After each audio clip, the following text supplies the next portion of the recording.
Hey there, it's me, Shan, and I'm getting married! We're getting married on June 11th, 2011, and I couldn't be happier. But I also kinda couldn't be more stressed. See, the thing is, we've been engaged about 9 months, and I've got about 9 months to go. Now the problem is, the last 9 months, I've been really busy doing a lot of stuff. I've been animating and teaching and bartending and planning parties and generally just kind of having a life. So the last 9 months kinda got away from me. And now here I am, 9 months to go, and I've really got to buckle down and start looking at what needs to be done.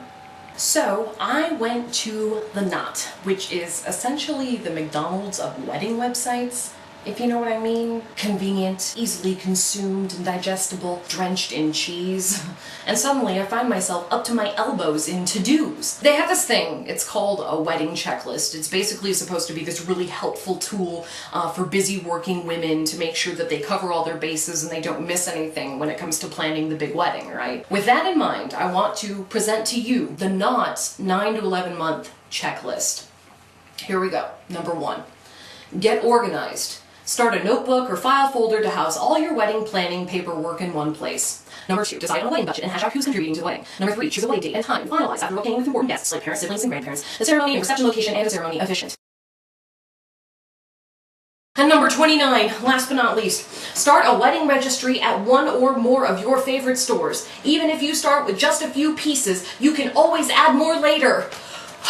Are you kidding me? Let's do the math really quick. That's 29 tasks. 29 tasks to accomplish by the time the next checklist rolls around, which is at like the 6 to 8 month mark. So let's be really generous with The Knot and say that you were an overachiever and that you started your first checklist at 11 months out and you're not going to start the next one until 6 months out. That gives you 5 months. 5 months until the start of the next checklist, right? Well, that's 4 weeks in a month, so 5 months, that's about 20 weeks.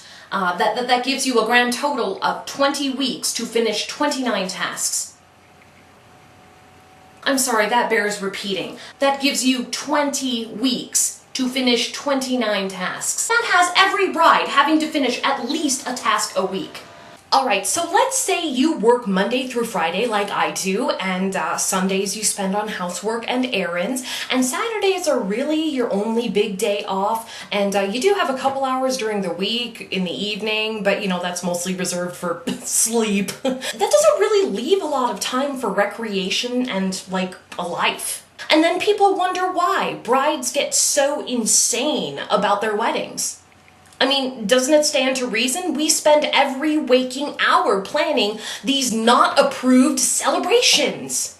What frustrates me about this checklist is that most of the items on the list are considered givens, fixtures, essentials, must-haves by the people that read them. And delegating any of these tasks to anybody else is completely out of the question because from day one as a bride, we are told that this, above all days, is considered our special day. It's supposed to be filled with signature cocktails and personal touches that only we could possibly be authorities on, right? Who would ever trust our own big special day to anybody else? We're the only ones who can pull it off, right? Why do I need to spend the better part of 5 months focusing on all of this? The monograms and the coordinating nosegays and the bridesmaid dresses. I mean, it's all just, it's important to some people and I understand that. But that stuff is just not important to Sean and I. I mean, we like Tim and Eric, we like Pee-wee, we like ukuleles and abstract stuff and finger puppets and Muppets.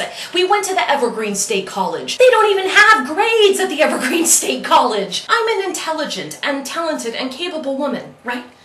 So why do I find myself reduced to like my junior high school self when I see this list and all of a sudden my knees are shaking and my hands are clammy and I'm finding myself going, oh my God, if I don't have absolutely every single thing on this list, then my wedding's not going to be good enough. My wedding's not going to be a spectacular wedding at all. In fact, it's just going to be an ordinary party. And oh no, won't I feel awful if I don't fit in.